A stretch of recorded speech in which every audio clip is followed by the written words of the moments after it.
Franchement, c'est la dernière fois que je mets mon appart sur une plateforme d'hébergement de courte durée. C'est pas comme je pensais.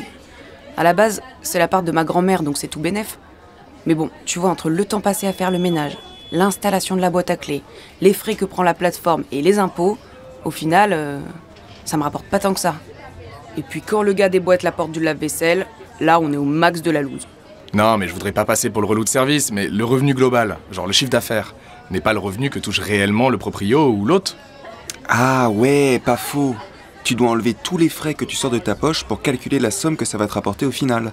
Faut d'abord calculer ton chiffre d'affaires et ta valeur ajoutée en fait. Bah je sais les gars, c'est bien ce que je vous dis. Au bout du compte, c'est pas la poule aux œufs d'or cette histoire d'appart. Mais merci pour votre plus-value sur le sujet. Enfin votre valeur ajoutée devrais-je dire. Tu vois la diff? Hey. Ah ouais? Explique du coup. Ah, ça me fait plaisir de voir que vous n'avez pas changé. Toujours aussi vif d'esprit. Vous avez raison globalement sur la valeur ajoutée. Mais pour les entreprises, c'est un peu plus complexe. Alors, on va repartir du début. L'entreprise génère un chiffre d'affaires grâce à la valeur des biens et des services qu'elle met en vente. Mais ces produits, il a fallu les fabriquer avant de les vendre.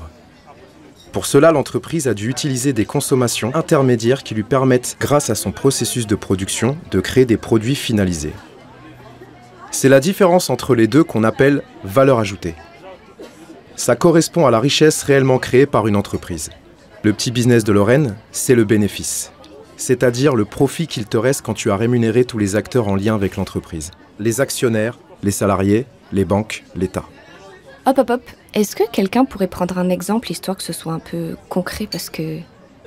Ok, donc Lisa, imagine tu es boulangère. Pour fabriquer ta baguette, tu as besoin basiquement de farine et d'électricité pour faire tourner ton four, etc. Ensuite, tu vends 100 baguettes à 1 euro. Donc 100 fois 1 euro. Ton chiffre d'affaires ou la valeur de production s'élève à 100 euros. Après, tu sais que tu as dépensé 20 euros de farine et 25 euros d'électricité pour faire chauffer ton four, etc. Soit 45 euros de consommation intermédiaire. Ta valeur ajoutée sera de 55 euros. Parce que 100 euros moins 45 euros de conso, ça fait bien 55 euros. Je comprends pas comment on calcule la valeur ajoutée des commerçants, parce qu'ils ne fabriquent rien, tu vois. Yes, c'est parti pour la tournée des cas particuliers. La valeur ajoutée pour les commerçants se calcule en faisant la différence entre le chiffre d'affaires des marchandises vendues et le coût des achats de ces mêmes marchandises, ce qui correspond à la marge commerciale. La valeur ajoutée non marchande. Elle correspond à l'activité de service public de l'État, des collectivités locales, les mairies, les départements par exemple, des administrations de sécurité sociale ou des associations. Comme il n'y a pas de prix de vente, la valeur de la production se calcule en fonction des dépenses engagées pour produire le bien ou le service. Leur valeur ajoutée est donc égale à la différence entre les dépenses engagées, principalement les salaires des agents publics, et les consommations intermédiaires. Donc faut suivre, mais si je comprends bien, cette valeur ajoutée, on est beaucoup à en profiter. Le truc important à comprendre, c'est la richesse réellement produite par l'entreprise. La valeur ajoutée est utilisée pour rémunérer différentes personnes ou parties prenantes de l'entreprise. Il y a les salariés, qui représentent le facteur travail, les actionnaires, qui détiennent le capital, les prêteurs, les banques auprès desquelles les entreprises ont contracté des crédits, l'État, parce que l'entreprise lui verse des taxes, des impôts, des cotisations sociales, etc., qui viennent financer nos dépenses publiques et notre système social. Et l'entreprise elle-même, la valeur ajoutée non distribuée, c'est-à-dire le profit, est placée dans les réserves de l'entreprise pour acheter de nouvelles machines, avoir de nouveaux locaux et couvrir de nouveaux investissements ou de la recherche pour que l'entreprise soit performante. Mais dans le fond, ça sert à quoi de savoir tout ça?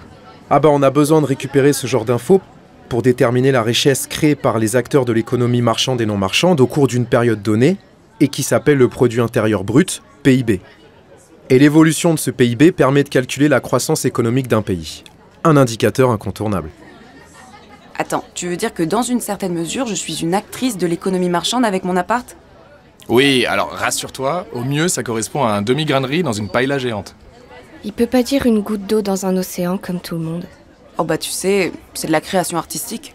En créant des expressions, il crée de la valeur. C'est toujours sa fameuse valeur ajoutée. Pour une année donnée, Valeur de la production, chiffre d'affaires, égale nombre de produits vendus fois prix unitaire. Valeur ajoutée, VA, est égale à la richesse réellement créée par l'entreprise. Valeur ajoutée égale valeur de la production moins consommation intermédiaire. partage de la valeur ajoutée. Rémunération du travail, du capital, des prêteurs, des administrations publiques. Le solde, c'est la part de l'entreprise, égale profit. Valeur ajoutée des commerçants égale marge commerciale. Valeur ajoutée non marchande égale dépenses engagées, principalement salaire, moins consommation intermédiaire. La somme des valeurs ajoutées marchandes et non marchandes d'un pays est égale à son PIB, produit intérieur brut. Tu vois la diff? Hey. Ah ouais? Explique du coup.